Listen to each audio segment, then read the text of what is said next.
Di masa awal pandemi, banyak orang yang berpikir bahwa badai ini akan berlalu begitu vaksin ditemukan. Tapi pada kenyataannya, dikarenakan berbagai hal, pandemi ini masih berkepanjangan bahkan setelah bertahun-tahun. Kalau yang punya gaji bulanan sih enak, tinggal kipas-kipas aja sambil work from home. Tapi untuk UMKM, masa-masa sekarang sulitnya luar biasa. Nah, di episode kali ini saya akan membahas apa saja kiat-kiat yang bisa dilakukan oleh UMKM untuk bertahan menghadapi pandemi. Sebelum kita membahas detailnya, jangan lupa untuk subscribe dan like karena channel ini membahas berbagai cara untuk mendapatkan uang tambahan. Kalau teman-teman mau tahu gimana caranya untuk dapat uang tanpa kerja, klik link di deskripsi untuk belajar investasi di Bibit dan masukkan kode ekstra untuk dapat welcome cashback Rp25.000. Ada pilihan syariahnya juga loh. Atau kalau kalian ingin dapat uang dari YouTube, silakan klik link di deskripsi karena ada triknya supaya bisa cepat monetisasi. Selain itu, di deskripsi juga masih ada banyak link lain yang bisa membantu teman-teman mencari penghasilan tambahan dan juga berhemat. Oke, yuk lanjut lagi nonton videonya. Selamat menonton! Wabah virus COVID-19 membuat berbagai usaha di Indonesia terpukul. Banyak pelaku usaha, terutama yang berskala kecil dan menengah, kewalahan karena usahanya tidak bisa berjalan seperti normal dan daya beli masyarakat pun menurun. Berikut adalah beberapa tips yang bisa dicoba oleh UMKM agar dapat bertahan di tengah pandemi. Pertama, fokus pada kebutuhan konsumen. Di masa ekonomi sulit seperti sekarang, daya beli masyarakat cenderung menurun karena banyaknya PHK dan orang cenderung lebih pilih-pilih sebelum membeli sesuatu karena ingin berhemat. Inilah saatnya untuk menganalisa data penjualan Anda selama ini. Produk mana yang paling laku? Dan yang mana yang kurang laku. Lebih baik untuk fokus memasarkan produk yang memang sudah terbukti laris. Kalau Anda masih punya budget untuk mendatangkan stok atau inventory baru, pilihlah barang yang sedang banyak dicari orang. Selanjutnya, teruslah berinovasi dan berkreasi, baik itu dari segi produk maupun layanan, karena kita perlu menyesuaikan bisnis kita dengan perubahan perilaku konsumen. Contohnya, kalau tadinya punya usaha garmen atau kerudung tapi sedang lesu, bisa nggak kalian memproduksi masker? Atau kalau tadinya jualan tabung gas, punya koneksi nggak untuk banting setir untuk jualan tabung oksigen?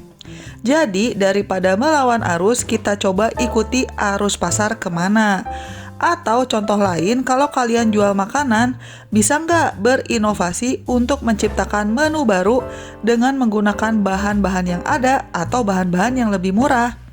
Atau bisa nggak menawarkan menu paketan supaya pembeli merasa harga paketnya lebih hemat dan mereka ujung-ujungnya beli lebih banyak? Hal berikut yang harus kita fokuskan adalah untuk berdagang online. Di masa-masa sekarang, di mana terjadi berbagai pembatasan untuk melakukan usaha, satu-satunya arena yang tidak ditutup adalah dunia digital. Tapi ini tergantung tipe bisnis yang kalian jalankan juga ya. Kalau jual makanan, ya coba daftar platform delivery online seperti GoFood, GrabFood, dan lain-lain. Kalau tipe barang yang kalian jual itu bisa dikirim ke luar kota, silakan daftar marketplace seperti Tokopedia, Shopee, dan sebagainya.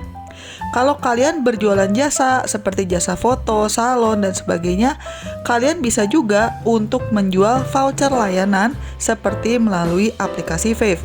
Pelajari juga fitur-fitur apa yang bisa dimanfaatkan penjual di platform yang kalian gunakan.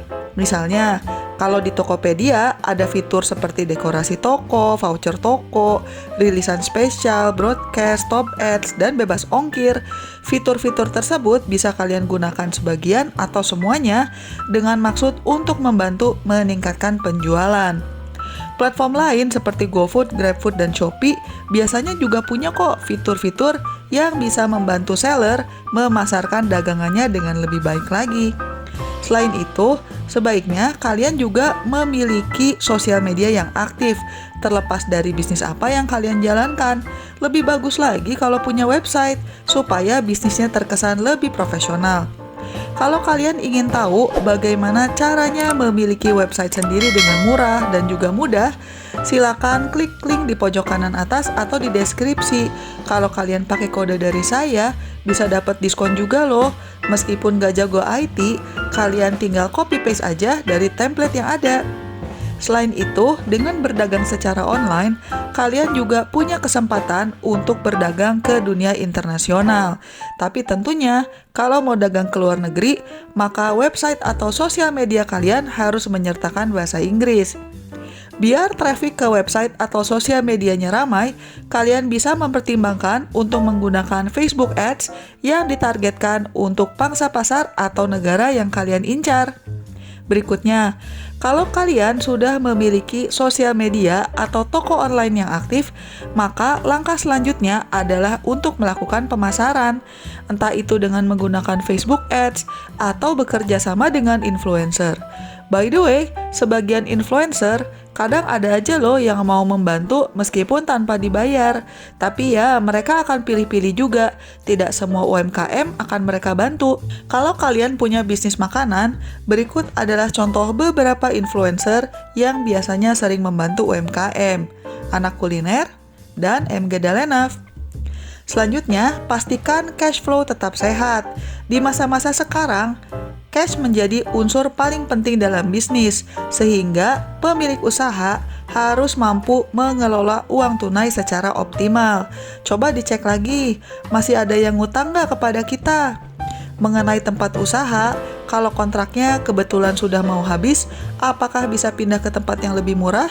Atau apa tipe bisnisnya bisa dijalankan dari rumah? Kalau semua jalan sudah dicoba, sayangnya, maka waktunya untuk melihat juga berapa jumlah karyawan yang optimum untuk dimiliki. PHK tentunya bukan hal yang menyenangkan bagi semua orang, akan tetapi kadang itu adalah jalan terakhir supaya bisnis bisa bertahan. Kita bisa tetap menjaga silaturahmi dengan tim, dan kalau bisnis membaik, siapa tahu kita bisa mempekerjakan orang lebih banyak. Yang tidak kalah penting adalah tetap menjaga hubungan kerjasama yang baik dengan vendor, supplier, distributor, dan juga customer langganan. Karena separah-parahnya badai, biasanya akan berlalu juga.